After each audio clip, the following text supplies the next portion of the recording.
How are you feeling in Barcelona? What are you doing here? Yes, I'm thinking about the same thing. No. First of all, my son was playing qualification. Yes. And for me, in the heart, this tournament meant a lot for me in the history, in the back. I came here as a junior, first time. When I was 14 years old, I came here and played, and then I played in the main tournaments many times. And I don't think, but this is a big tournament, not only for the Spanish people, but for the European people, it means a lot. And if you win this tournament, that means even more. How memories have you the first time you come to Barcelona? Any anecdote? No, first time I came as a junior, I didn't do too well. But then I had to play this guy, Orantes, a few times. We played many times here. He beat me in the beginning, and then I beat him later. But for me, Spanish people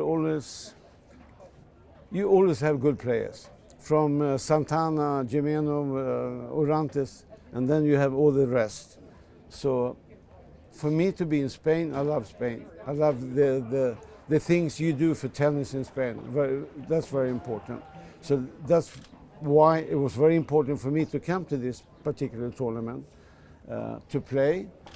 If you like Spain, you come here, or Madrid. We talk about Barcelona now. But for me, it was important to come here, and to win the tournament was even better.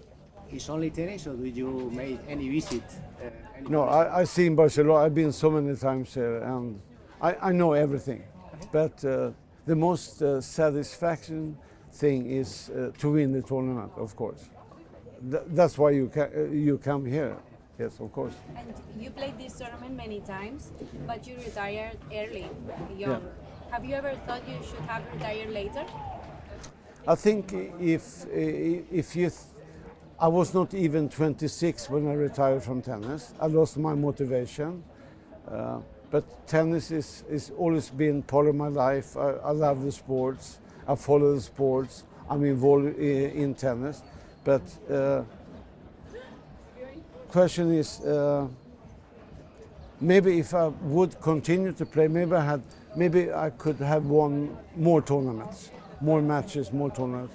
But that was not the important thing for me. But I'm happy today and many years to be involved with tennis, because I love this guy. I love all the Spanish players. The players who play today, great players. They play such a good tennis. So I'm happy to be part of it. What happened? Because you were a rock star in this time. I think if you lose motivation, because my time, few years ago, or many years, if I go somewhere, I could not be by myself. I had the media, photographers. I could not be myself, to be private, to feel good in that way. The only thing that time, when I felt really good, when I went to the court, tennis court, I was by myself, but no one was disturbing me. That was satisfaction for me. And I think I'm Swedish. To be private, it's for me. It's more important to have a life, to feel good. But I'm very satisfied what I did in tennis. Very happy. Very happy. I want to go back to your childhood. You started playing because your father won a tournament in table tennis, Yeah. and you asked him, okay, take the racket as a prize. But at that time, there were not tennis players from Scandinavia. You were most of all about biathlon. Yeah. But Why did you choose tennis?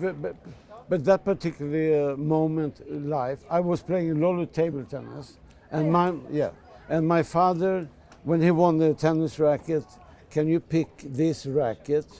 And the next day I was up playing tennis, and I think that was a big thing. And you know, the important thing is it's just happen few things in your life, whatever you do. But for me, my father picked the tennis racket. He gave it to me, and I started to play tennis. It's maybe I would play table tennis. I don't know, but that was a big thing for me. And what can you say? That was huge for me. Yes. Of course. And at the beginning, your first years, you were like some angry at the court. Then you changed your mind and you became the Iceman. How did you do it? I think the thing, like you said, I always focus and I was very concentrated on the tennis court.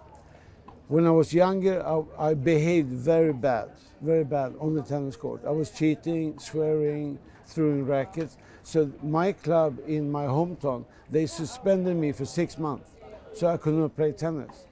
When I came back to the tennis court, I didn't say anything because I wanted to play tennis. I didn't want them to suspend me one more time. So I think that's the reason. But you were feeling fire inside. Yes, yeah, of course. I mean, all the players, everybody's playing. You have emotion, your feelings, of course. When should you show it, or should I or should I not? But suspension for me, 6 months. I came back. I want to play tennis. I didn't say a word, but of course you have feeling inside. Now you are a parent of a tennis player. How do you handle it? How do you feel when you watch?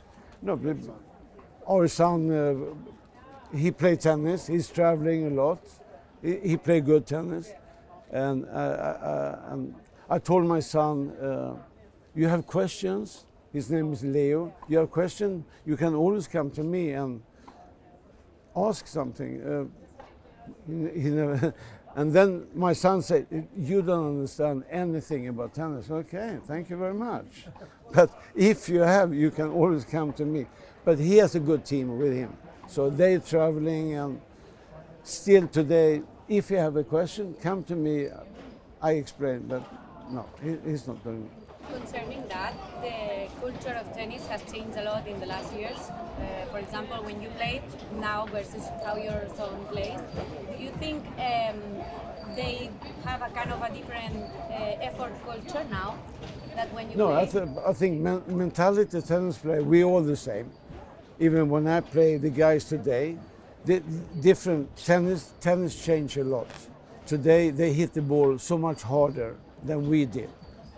That's the easiest to explain tennis. But thinking, focus, concentration, working hard is the same thing. But it's different today, the tennis. And that, you know, all these guys who play, I follow the tennis today, but the main thing is they hit the ball so much harder. Now they have a lot of professionals around them, not as many as you had when you played. Do you think this is useful, helpful for them, or they have too many kind of impulses? I think for the people, players, they have a good team around them. That's important. The most important, when they wake up every morning, they feel good. Then you have 50 people around them. Okay, that's very nice. But as long as you feel good and they can help you, and even today they change a lot with new coaches and new teams or whatever. But the most important is that you feel good here and here. I want to go back to Leo. How did he start playing? I mean, did you choose videos with him? Did you show him how you played? How did he start? No, he never seen anything matches with me. Not even one match. So he started in sports. He was playing soccer or ice hockey, whatever. And me and my wife, we said he was into soccer. And we said, yes, he's going to play soccer. He's not going to play tennis because could be a problem, or they're going to compare him to me or whatever. So he played a lot of soccer, and we were very happy. And then one day, Leo said, "No, I want to play tennis." You want to play tennis? Okay, okay, that's fine. But that's how he started. And but could be a problem sometimes. They compare me with whatever, with him or whatever. But he likes what he's doing and he's happy and he plays very good tennis. I want to ask you about the soccer of the match of the century, 1980. There is a film about that. How is your relationship with John McEnroe, and how is the film well done? We're good friends, me and John. We call each other, we see each other, spend time with the families together. So I think for both of us, it's very important. I mean, we have respect. We knew exactly what we did in tennis many years ago. We lifted tennis in a different level, helped the sport, and we're proud of that. But I think for both of us, it's important that we are friends, but stay in contact with each other. And the thing is, when we see each other, we never talk about tennis. I know. No, never. We talk about other things in life we think is more important, but not tennis, no. Okay, we are in front of the Rafa Nadal court. I It has that Rafa Nadal has beaten all the records on clay and Roland Garros when you were the legend.